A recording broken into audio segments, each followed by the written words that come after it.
Bones in a burn pile. Human bones.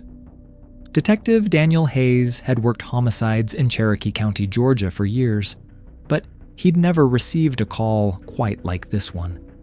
It was July 2018, the height of summer, and a property owner had discovered skeletal remains mixed with ash and debris on a 10-acre farm in Alpharetta, just north of Atlanta. The Ferris family had used this spot for decades. They'd dump yard waste and brush in a pile about 50 yards from the main house, then set it ablaze when it got too big. Rural Georgia landowners do this all the time. It's a practical way to dispose of debris on a large property. But someone had added something to the pile that didn't belong there: the charred remnants of a human body. The remains were identified as Gary Ferris, the 58-year-old patriarch who owned the property, a successful commercial real estate attorney, a man who stood over 6 feet tall and weighed around 300 pounds. He'd been married to his wife Melody for 38 years. Investigators briefly considered the possibility of an accident. Then the medical examiner found what ended that theory: a .38 caliber bullet lodged in one of Gary's rib bones. This was no accident. Someone had shot Gary Ferris, then tried to burn the evidence. And Detective Hayes had a pretty good idea who would have access to this property, this burn pile, and the time needed to carry out something this calculated. Gary and Melody Ferris had been married since 1980, nearly 4 decades together. 4 children: Chris, Scott, Emily, and Amanda. All of them adults now, in their late 20s and early 30s. Gary was a big man in every sense, physically imposing at 6'4" and 300 pounds, financially successful, the undisputed head of the household. He'd built a lucrative commercial real estate law practice that kept the family comfortable for decades. But Gary was more than just a successful attorney. Colleagues described him as meticulous and hardworking, the kind of lawyer who returned calls promptly and never missed a deadline. Outside of work, he loved the farm. He'd walk the property in the evenings, check on the animals, tinker with equipment. He was devoted to his grandchildren, who called him Big Daddy and begged him to take them for rides on the RTV. He was the kind of grandfather who always said yes. His son Scott lived in an apartment above the barn and worked as the farmhand, him managing the day-to-day operations of the 10-acre property. Scott had served in the Army before returning home. Now he handled the animals, the equipment, the endless maintenance that a working farm requires. Gary gave him spending money in exchange for the work, an informal arrangement that suited them both. The other children had moved out, but stayed close. Chris ran a business with some financial help from his father. Emily and Amanda had families of their own. They gathered for holidays, for birthdays, for the kind of events that hold families together. From the outside, they looked like a successful family. The beautiful farm, the successful patriarch, the grown children starting families of their own. But behind closed doors, the Ferris family was a mess, a constant cycle of drama, arguments, jealousy, and money disputes that kept everyone in perpetual turmoil. Gary had actually filed for divorce back in 2010. The petition was dismissed that August, and they stayed together. But the marriage never fully healed. They slept in separate rooms. Gary in the basement with his CPAP machine for sleep apnea, Melody upstairs. They lived in the same house, but led increasingly separate lives. And then there was the affair. In 2014, Melody met Roy Rusty Barton while helping care for his ill stepmother, who happened to be Melody's cousin. Rusty was a farm equipment salesman who lived in Tennessee and spent much of his time on the road. What started as a connection became something more. The affair lasted for years. Melody and Rusty talked constantly. Investigators would later find they were in contact every hour of every day. She would disappear for weeks at a time to visit him in Tennessee, spending thousands of dollars from the family accounts. They were even researching wedding bands together. The affair wasn't a secret. Everyone knew. Gary, the children, the whole family. At daughter Emily's wedding in 2016, Melody invited Rusty to the event. Her husband watched his wife dance and drink with another man in front of their entire family. It was upsetting to Gary. Detective Hayes later noted, "It was upsetting to all the family." Gary confronted Melody about her spending. Text messages showed him telling her it had to stop. But she didn't stop. She kept seeing Rusty, kept spending money, kept planning a future that didn't include Gary, so nothing he said made any difference. When Hayes interviewed Melody after Gary's remains were found, she said the last time she'd seen her husband alive was the evening of July 3rd, 2018. Gary came upstairs wanting to know if she was going to make dinner. She told him there was food in the refrigerator. Those were the last words they ever exchanged. A mundane conversation about dinner. According to Melody, Gary went down to the basement to sleep, and she never saw him again. It wasn't until July 5th, 2 days later, that she realized something was wrong. Her grandchildren wanted to ride the RTV with Big Daddy, but they couldn't find him. That's when Scott noticed bones in the burn pile. "I'll never forget it until the day I die," Scott said. But investigators found problems with Melody's story almost immediately. When they searched her purse, they found birth control pills and a credit card with another man's name on it, Roy Barton. Melody had lied about the affair. She initially told detectives it had ended a year before Gary's death. It hadn't, and Rusty had something damning to tell investigators.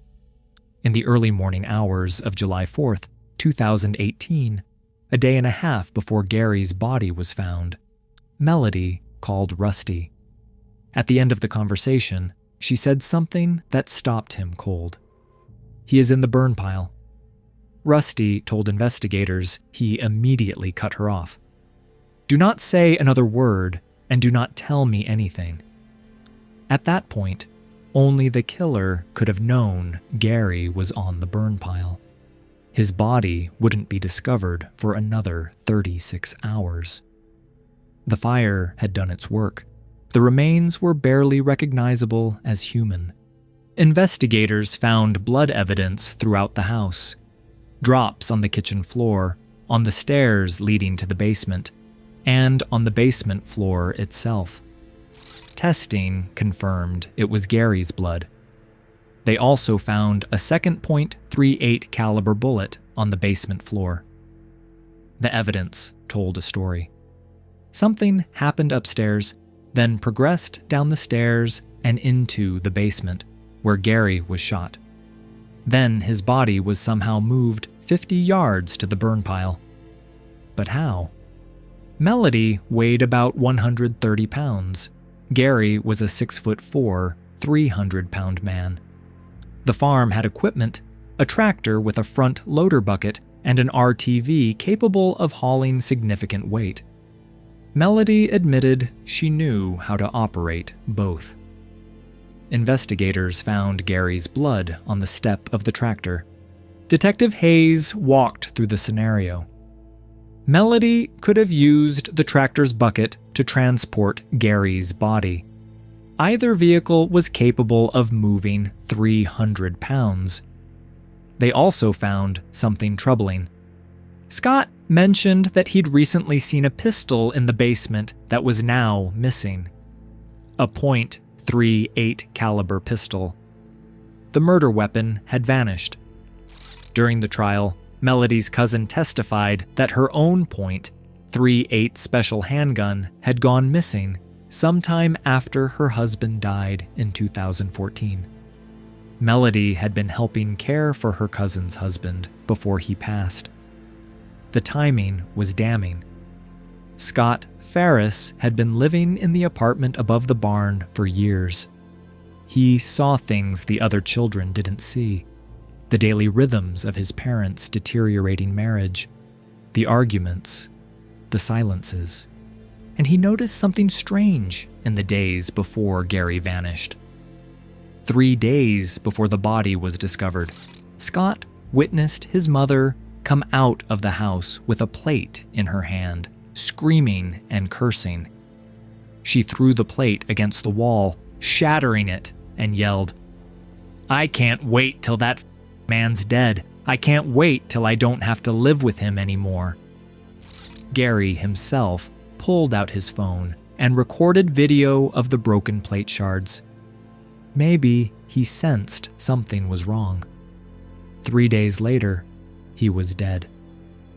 When detectives interviewed Scott after the body was found, he told them he'd always had a gut feeling that if something ever happened to his father, someone should look at his mother. On June 18th, 2019, Melody Ferris was arrested and charged with murder. She was released on bond and spent the next 5 years awaiting trial. During that time, Melody did something that would shock her entire family. She tried to pin the murder on Scott, her own child. The son who had lived on that property, who had worked the farm alongside his father, who had been the one to discover Gary's remains in the burn pile. From the beginning, she had pointed fingers at her own son. She told detectives Scott had a temper. She said he and Gary would get into it pretty heavily. She suggested Scott had money problems and might have killed his father.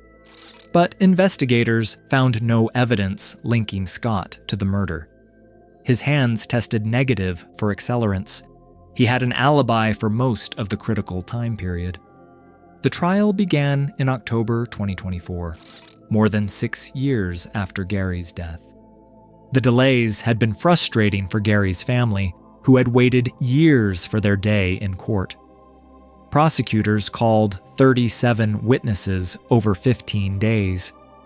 They laid out the blood trail through the house, the 2.38 caliber bullets, the phone call where Melody told Rusty he is in the burn pile before anyone else knew, the video Gary recorded, the $2 million life insurance policy naming Melody as sole beneficiary. The jury visited the Ferris property, walk in the grounds where Gary had lived and died. They saw the burn pile. They saw the house. They walked the 50 yards between them, understanding for themselves how this crime had unfolded. The prosecution's theory was straightforward.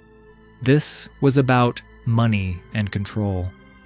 Gary had grown tired of Melody's spending on her affair. He was paying the bills while she funneled thousands to another man. If he divorced her, Melody would lose the lifestyle she'd enjoyed for nearly 40 years. She'd have to split the assets, sell the farm, start over in her 60s. But if Gary died, everything changed. She'd collect the $2 million insurance payout. She'd keep the farm, the accounts, the life she'd built. And she could finally be with Rusty without the burden of a husband who kept demanding she stop.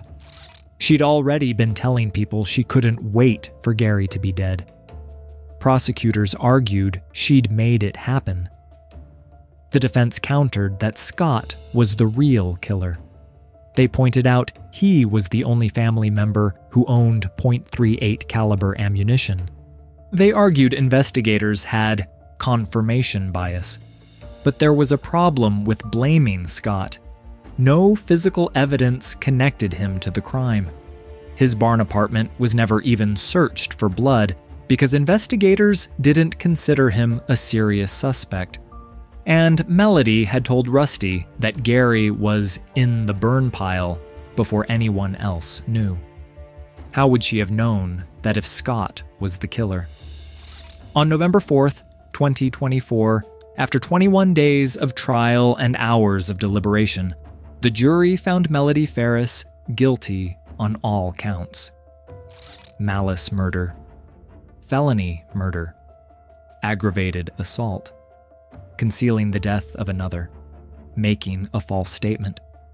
The jury had been deadlocked at one point, but worked through their disagreements to reach a unanimous verdict. After the conviction was announced, Gary's brother John spoke outside the courthouse, expressing relief that justice had finally been served for his brother. Melody showed little reaction as the verdict was read. She was immediately taken into custody. A month later, on December 5th, 2024, she appeared before Judge David Cannon for sentencing. What happened next shocked everyone in the courtroom. Melody stood up and, rather than expressing remorse or accepting responsibility, she doubled down on blaming her son. She maintained her innocence.